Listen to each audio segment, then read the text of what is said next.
Welcome to the Llamazing Data Podcast.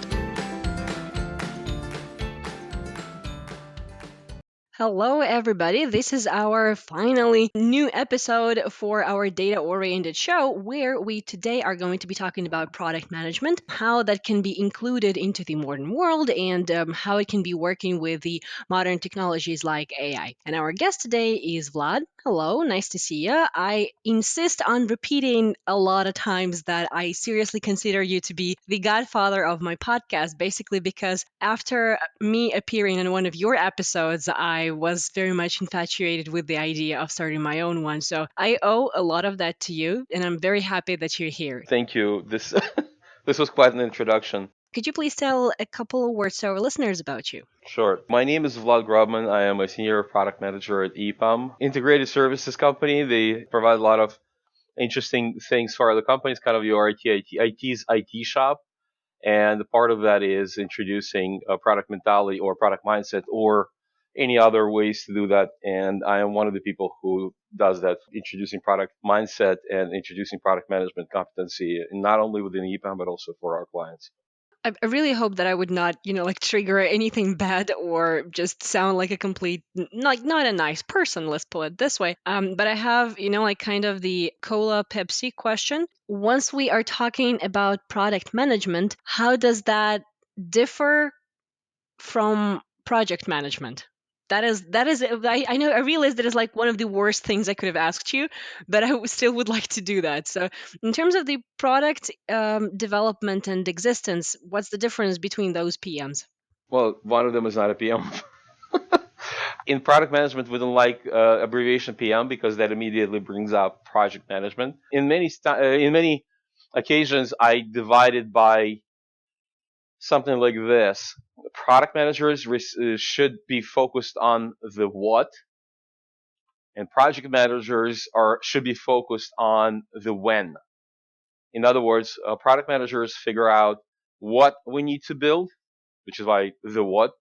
Project managers figure out timetables, meetings, schedules, and generally assist the team, not just product managers, but the whole team, with making sure everybody adheres to cadence, everybody adheres to the schedule, everybody adheres to the meetings. So, like I said, we're good friends.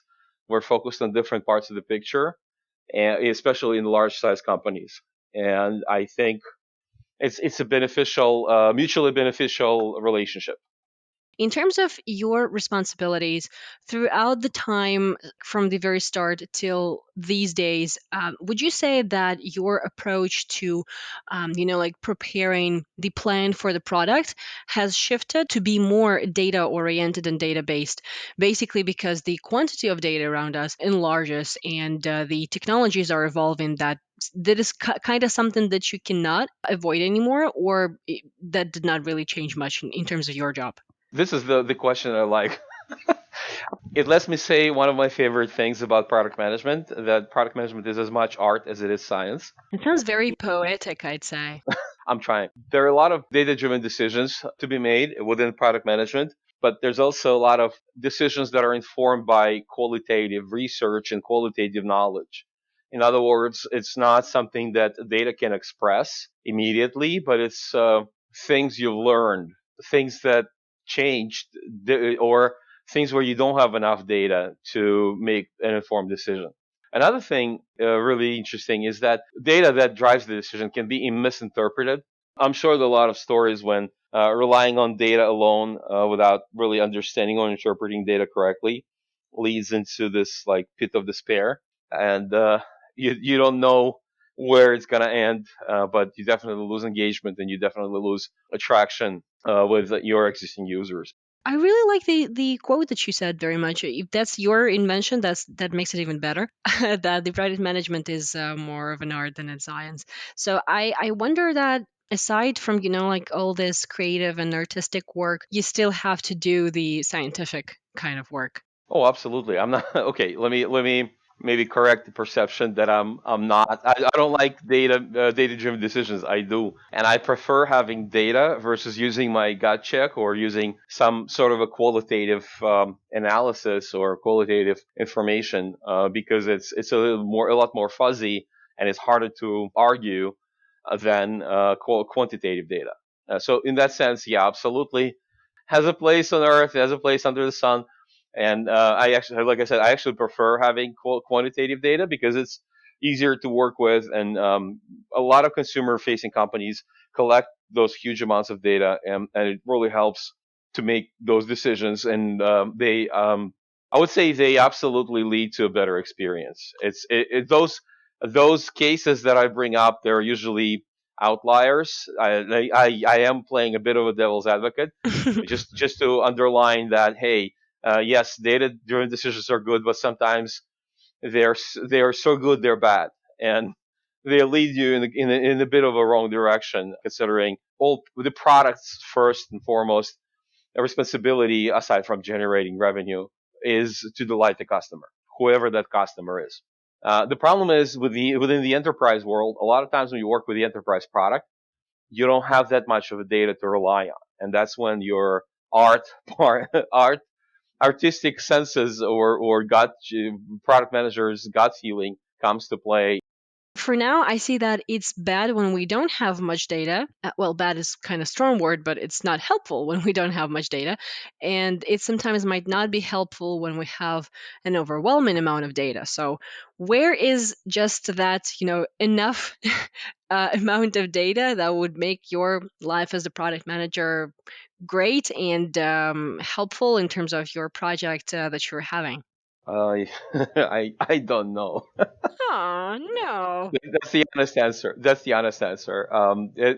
Most of the products I've worked with were on the side of lacking the data.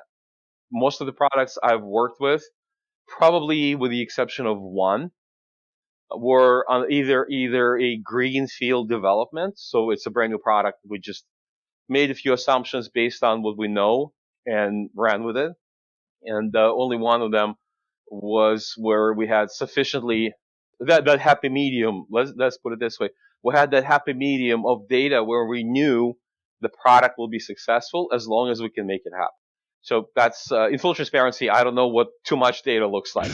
I know what not enough data looks like very well. Okay. If there's more of the situation on the liking of the data, in terms of your work, have you ever had an opportunity to do this kind of consultancy and advisory thing that you would be actually suggesting some of the areas are currently overlooked and they are not giving you all the information and all the data that would be totally helpful for your project? Oh yes, definitely. And the funny part is, it's always my responsibility to find ways to improve the situation around the product, not just within the product. So suggesting that we can collect more data is a part of those responsibilities whenever it's possible. Whenever it's not being done, and then, of course, absolutely 100%, it is being suggested. The problem is, and that's where we kind of looking at the dark side of this world, is that just because you're suggesting it, or just because you're saying, hey, how about this genius idea? Let's collect this data, and people look at you funny, and turns out they've thought about it, years before you came on board. And guess what? There's a number of reasons why that cannot happen. If you know how those processes are working within various industries and within various products, I would like to a little bit challenge you on those and give you some examples to actually show me and our listeners how the product management magic is happening in some of the probably a little bit more complex and technology savvy products in the general. So you know that we always play a little game with our guests at the very end. I would like you to comment how you, as the product manager, can bring more value to the product, the end product within this industry. How would you actually act in terms of this particular product? We're going to have 1 minute. Let's try to make as many as possible. I don't think 1 minute will be enough, but okay, let's try it. Okay, okay, perfect. So let's go. The first one, the 3D printing. Oh, that one is easy. I actually interviewed the person for my podcast that was talking about 3D printing bones for artificially grown limbs. So that helps a lot of people who some sort of damage to their bone structure. That would be one of the major breakthroughs. Okay, what if we are talking about smart farming and agriculture? I think a good idea here would be to start with the big data, collecting data to plant crops and whatever else you need to do with within the farming. And again, from the perspective of making the world a better place, it creates more output of your farming. We actually going to solve world hunger, maybe. Yay! Next one will be holographic and three-dimensional entertainment. Oh, help me, Obi-Wan Kenobi. You're my only hope. Think about all the countries or all the places in the world that lack that kind of entertainment. Holographic is fine. It creates this whole new experience without having to go somewhere or exposing other people to potentially, deadly neurotoxins. Okay, sounds great. Thank you. I think we have our minute. Great job. Thank you. So, as a part of the conclusion, currently the world is a little bit worried about how the technologies are becoming more and more advanced and the machinery becomes more complicated and also advanced. So, how do you envision yourself and as a professional, I mean, in let's say 10 years, would you still be having your same old profession or would you be replaced by the machine or would your working routine would change somehow? I hope my working routine will change somehow. I'm looking forward to it. I don't think product management role will change significantly. I think it would evolve as almost everything else. So 10 years is a pretty big time frame. I almost certain it will change. It probably will involve a lot more data because we are in a data-driven world and possibilities of collecting data are increasing daily. I think we're going to get a lot better at interpreting that data, which is hugely important. And once we get better at interpreting that data, we'll be able to build more efficient algorithms, more efficient systems, process and consume that data in the right way. So I see my life being drastically improved, and I welcome that change because it will help me become more efficient and spend more of my time on creating interesting solutions and looking into more problems to solve versus looking at one problem and trying to collect all the data I can because that's already done. Well, that sounds like a very, like sweet and reasonable ask for. So let's actually wait for 10 years and see how's that changing. I'm pretty sure that we're actually moving into that direction. So fingers crossed, everything's going to be fine for us. Thank you very much for joining in. That was a great talk. No problem. Thank you for having me. It's been a pleasure, and it's been a very interesting conversation. So thank you so much. Bye.